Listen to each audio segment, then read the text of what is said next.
Not only do settlement houses have spaces for art, and we always have, but we're intergenerational spaces. We have programs for children, for young people. And we have the opportunity, like I said, we serve 2,000 seniors. I also serve 2,000 young people in school and teenagers in the same neighborhood. And so we have all the opportunity to bring these together. So what's my point in calling on this history and highlighting settlement houses rather than just the senior services that we do?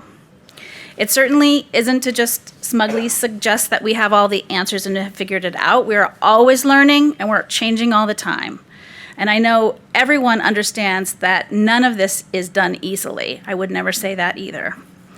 But we must continue to come together to rally to build these kinds of opportunities. And I think it's important when we do that not to reinvent the wheel when it's been invented.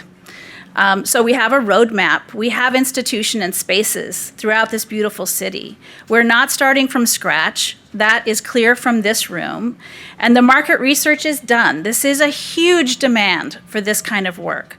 We already know the main hurdles. First, it's not easy to fund the arts and artists and art education anywhere for any age. It's simply not valued or paid for as a public good. And somehow we still believe that artists should not be paid meaningfully or well for their craft and expertise, even if they can match that artistry with the additional art of teaching. In fact, I don't know who's more undervalued, artists or seniors. So we have to do something about that. We know also that a second big hurdle is that everything in our entire human service and social safety network is divided up into fragmented funding streams, regulations, spaces, and solutions for different ages, populations, and problems. Segregated, segmented, and cemented into silos.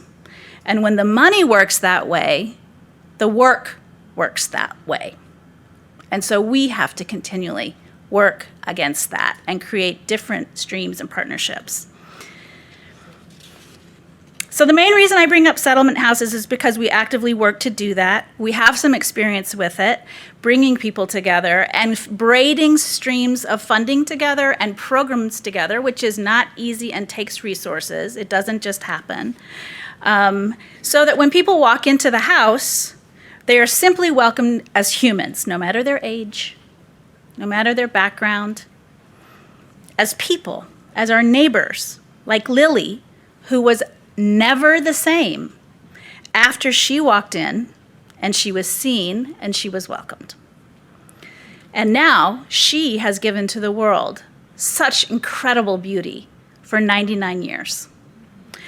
All of us in this room, all of us in New York City understand the power behind that experience of being seen and welcomed.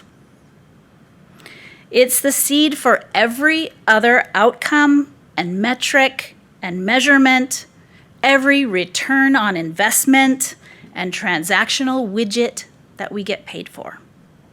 It's also the seed of our common future.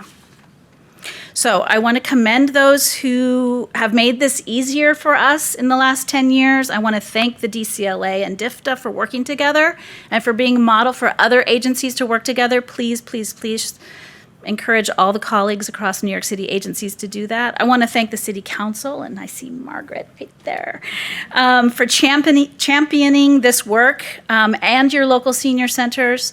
I want to thank Senior Center and senior service and health providers of all kinds who work so hard and are taking up this additional work and challenge because it's so meaningful. I want to thank the artists and art organizations and cultural institutions that have opened their doors and their programs and their time, especially to work with older New Yorkers, and to those very special funders who understand and support this work. I see you in the room. But of course, and first, I want to thank our elders for teaching and sharing and leading and inspiring us. So what's the true spark in this Ignite speech? I've never given an Ignite speech before, but I hope you're all still awake. And we can stretch more and breathe more if we want to. We know that the lives of the adults over the age of 60 in all of our communities are deeply impacted by participation in the arts. by accessing and expressing their own creativity, by experimenting and learning with people of all ages, by showing off in exhibits and performances and hearing the audience clap, and in teaching each other their own skills and mastery. This deep joy, this community connection should be enough to prove the worth and the value of these programs. Joy and connection, which in our disconnected and segregated and too expensive world, and it actually costs something to ensure it for everyone, is worth a greater investment, and it's worth our hard work. Joy is worth it. We don't need to medicalize our work in the arts with elders or anyone in order to endorse it, fund it, or fight for it. The joy and the connections that you see on these faces, on the slides, in the room, amongst each other, and I hope when we sing, that we've experienced all morning, it should be enough. But if you do need to hang your hat, or your funding proposal, or your city budget on something other than just joy, know that in the face of our coming demographic shift to a larger and more diverse elder population in New York City, bigger than ever before, and know that in the face of a massively growing levels of dementia that we are not prepared to care for, and know that in the city that so far has not made a dent in its affordable housing crisis and supported the true needs of seniors who are or will be homebound or otherwise critically challenged, not by their bodies, but by our poor societal response to that, we are facing a crisis of social isolation that can be partially addressed through the power of community, creativity, humanity, and the connection that art makes happen. Thank you.